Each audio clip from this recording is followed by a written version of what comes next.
Bien. Toujours dans les formes de l'État, on a évoqué État unitaire ou État simple, où toutes les décisions sont prises au sein du pouvoir central. Et il y a l'État fédéral ou l'État composé, où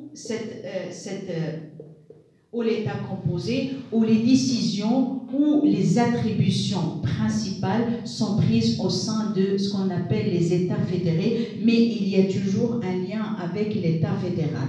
Des fois, on utilise des mots, peut-être qui sont un peu proches, et on croit que c'est synonyme, mais ça n'a rien à voir. C'est ce qu'on appelle la confédération des États.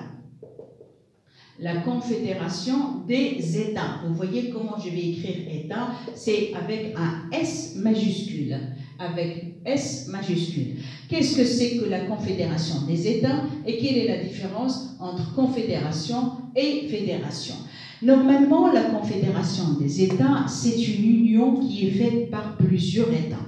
Des États qui veulent bien sûr construire une force, que ce soit économique ou surtout économique, qui veulent bien sûr se réunir pour former ce qu'on appelle une confédération. Ce qu'il faut savoir, que la différence, là, si je donne un exemple, confédération des États, par exemple l'UMA, qui était faite entre le Maroc, l'Algérie, la Tunisie, la Libye et la Mauritanie. Elle était faite pour bien sûr avoir ce qu'on appelle une force politique, surtout une force économique et aussi surtout une force sur le plan de la défense. Voilà. Mais malheureusement, cette union-là n'a pas vu le jour. Plus, par exemple, il y a ce qu'on appelle la communauté économique européenne. Ça, c'est existé avant. Maintenant, on l'appelle seulement la communauté européenne. Ça aussi, c'est une confédération des États. Il y a le Commonwealth qui est fait par plusieurs États parlant anglais et peut-être qu'il était colonisé par les forces anglaises. Voilà, ce sont des États qui ont voulu, par un consentement, par leur bon gré, de former une union, dont bien sûr, dans un objectif, comme je vous ai dit, ça peut être militaire, ça peut être économique, ça peut être surtout ces deux-là, économique et militaire. Pour, bien sûr, parce que c'est dans l'union où il y a la force. Bien, cette confédération-là, elle est faite par des États qui sont souverains. Ça n'a rien à voir avec l'État fédéral. Là, l'État fédéral, il y a seulement la souveraineté de l'État fédéral.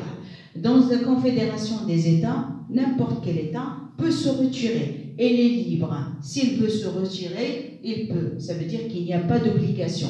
Par contre, un État fédéral, on ne peut pas parler qu'un État fédéré soit retiré ou peut se retirer, pardon. Ça veut dire s'éloigner. Bien, la confédération des États, chaque État est souverain, chaque État peut garder sa propre monnaie, chaque État peut garder sa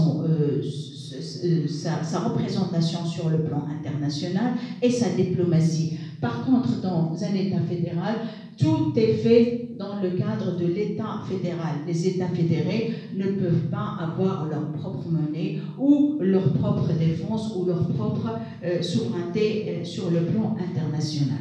Voilà. Il y a une chose qui se pose. Non, c'est pas. Il y a une question qui est très intelligente, c'est le cas de la communauté européenne. Qu'est-ce qu'on peut dire sur la communauté européenne? Vous savez que maintenant, ils ont une seule monnaie, c'est l'euro. Plus il y a des institutions sur le plan européen, comme par exemple, il y a le Parlement européen. C'est comme un État fédéral. Il y a ce qu'on appelle des institutions, par exemple comme le tribunal européen. Il y a aussi d'autres institutions. Il y a le droit communautaire qui gère aussi les affaires des États européens. Est-ce qu'on peut dire qu'il il a commencé comme confédération et il va vers un État fédéral, c'est ça la question qui se pose. Malheureusement, le projet de la constitution communautaire n'a pas, pour les États européens, a été refusé en 2005. C'est ça ce qu'il faut. Il nous faut seulement une constitution pour tous les États communautaires et on peut dire à ce moment-là qu'on est devant un État fédéral. Mais jusqu'à maintenant, c'est une confédération des États et il est composé de plusieurs États européens.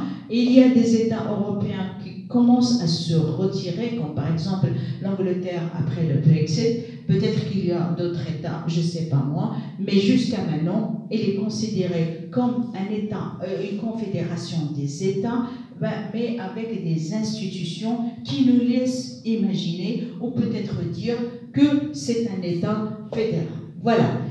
Voilà ce qu'on peut dire sur les formes de l'État. Il y a ce qu'on appelle un État unitaire simple, il y a un État fédéral composé, il y a confédération des États, et il y a ce qu'on appelle aussi État régional, comme l'Espagne, et peut-être comme l'Espagne, surtout l'Espagne, et je vais dire la France aussi. Oui, on peut dire ça. Ce sont des États où il y a ce qu'on appelle l'État régional, où une régionalisation avancée, très avancée, est appliquée par la lettre. Voilà ce qu'on peut dire sur les formes de l'État.